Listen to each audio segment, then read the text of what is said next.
Bakal Capres Ganjar dan Prabowo mempertimbangkan sejumlah nama yang punya pengaruh kuat di Jawa Timur untuk dipinang sebagai bakal cawapres. Lebih lengkap, kita tanyakan Direktur Parameter Politik Adi Prayitno terkait dengan bagaimana langkah kedua baca pres yang belum menentukan cawapresnya ini. Selamat siang, Mas Adi.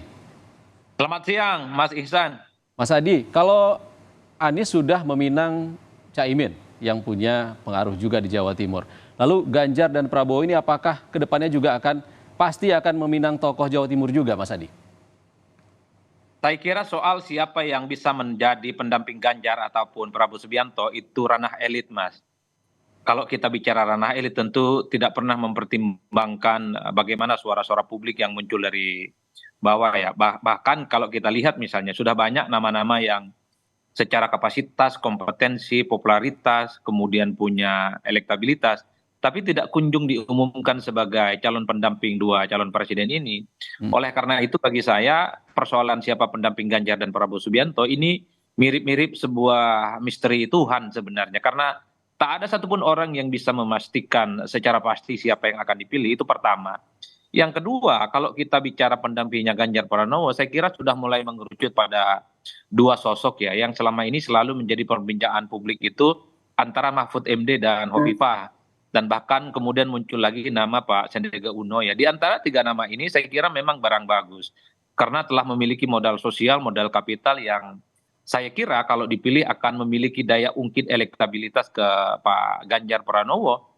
Begitupun di seberang yang lain kita melihat Prabowo Subianto memang muncul nama-nama seperti Erick Thohir, muncul juga nama Bu Hovifah dan Pak Erlangga Hartarto, tapi kan kita yang melihat dari jauh, rasa-rasanya kubu Prabowo Subianto ini kan masih berharap supaya Gibran Ya. Rakabuming Raka gitu ya, kemudian mendapatkan restu dalam tanda kutip dari keputusan yang akan dikeluarkan dari MK sehingga bisa maju di 2024. Oleh karena itu ini semacam wait and see sebenarnya last Oke. minute soal bagaimana perkembangan dan dinamika politik yang saya kira akan bergerak dinamis Oke, Mas jelang Adi. pendaftaran ke KPU. Tapi kan banyak sekali nama tokoh Jawa Timur yang disebut. Kalau kita melihat jumlah pemilih, sebenarnya yang paling banyak justru Jawa Barat. Sebegitu pentingkah, sebegitu seksikah tokoh Jawa Timur ini menjadi calon wakil presiden? Ya, kalau bicara tentang Jawa Timur dua hal. Pertama karena memang merupakan basis wilayah yang secara teritori memang memiliki jumlah pemilih terbanyak kedua setelah Jawa Barat. Yang kedua karena diasosiasikan tokoh dari Jawa Timur itu memiliki penetrasi yang cukup kuat dengan Pak Mahfud MD, Mas. Oleh karena itu wajar kalau kemudian tokoh dari Jawa Timur itu dibidik ya. Bagi Prabowo Subianto tentu menjadi penting tokoh dari Jawa Timur ini karena memang selama ini Prabowo itu kan lemah di Jawa Timur dan lemah dari kalangan NU. Jadi wajar kalau yang muncul di permukaan itu adalah sosok-sosok yang dikaitkan dengan sosok Jawa Timur seperti Bu Hovifah. Kalau bagi Pak Ganjar Pranowo, kalau itu betul sosoknya adalah Jawa Timur, sosoknya adalah dari kalangan NU, ini akan semakin mempertebal kekuatan politik Ganjar di Jawa Timur. Dari semua survei yang kita lakukan, termasuk survei-survei lembaga yang lain yang kredibel, memang Ganjar Pranowo ini kan cukup kuat dan cukup leading di Jawa Timur. Oleh karena itu, kalau yang dipilih sosok Jawa Timur oleh Ganjar, tugas terbesarnya adalah bagaimana menambah kekuatan politik Ganjar di Jawa Barat, kemudian DKI, dan kemudian di Banten. Oke. PR-PR yang tentu saja akan dibebankan kepada mereka.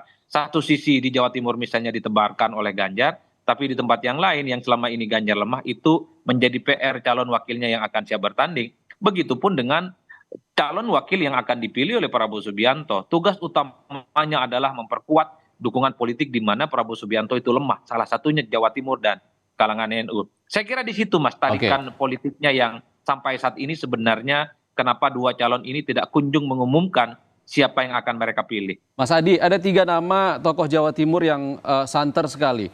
Yeni Wahid, Gubernur Jawa Timur Hovifah, dan juga Pak Mahfud. Dari ketiga nama ini sebenarnya yang paling potensial untuk menjadi cawapres Ganjar ataupun Prabowo ini siapa? Antara Mahfud dan Hovifah.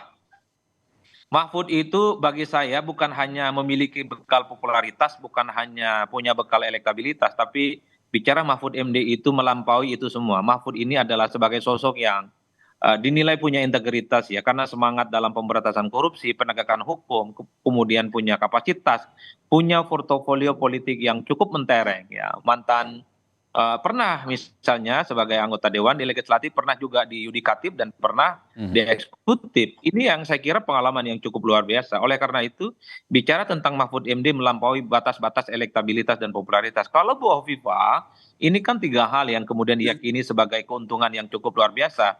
Mewakili figur perempuan, yang kedua kuat di NU, yang ketiga adalah secara teritori karena posisinya sebagai gubernur sangat dinilai punya jejaring networking dan penetrasi yang cukup luar biasa, Mas. Dua orang ini yang saya kira memang cukup memungkinkan kalau kita melihat berbagai variabel survei dan konsumsi masyarakat secara umum.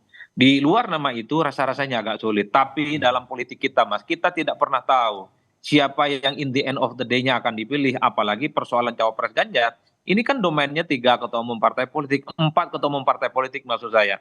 Megawati Soekarno Putri, kemudian Pak Haritanu, kemudian Pak Oso, dan kemudian Pak Mardiono. Yang lain di luar itu tentu tidak punya kewenangan apapun untuk memutuskan kira-kira siapa yang akan dipilih. Jangan-jangan yang dipilih itu di luar nama itu, kan masih ada Andika Perkasa, kemudian ada nama Sandiaga Uno yang saya kira masih punya bekal politik luar biasa juga, Mas. Oke, berarti emang masih saling tunggu ya, punya waktu 10 hari, baik itu Ganjar dan juga Prabowo, saling menguatkan posisinya di provinsi tertentu ya. Terima kasih Direktur Eksekutif Parameter Politik Indonesia, Mas Adi Praitno, sudah berbagi pandangan bersama kami di Rumah Pemilu. Terima kasih Mas Adi.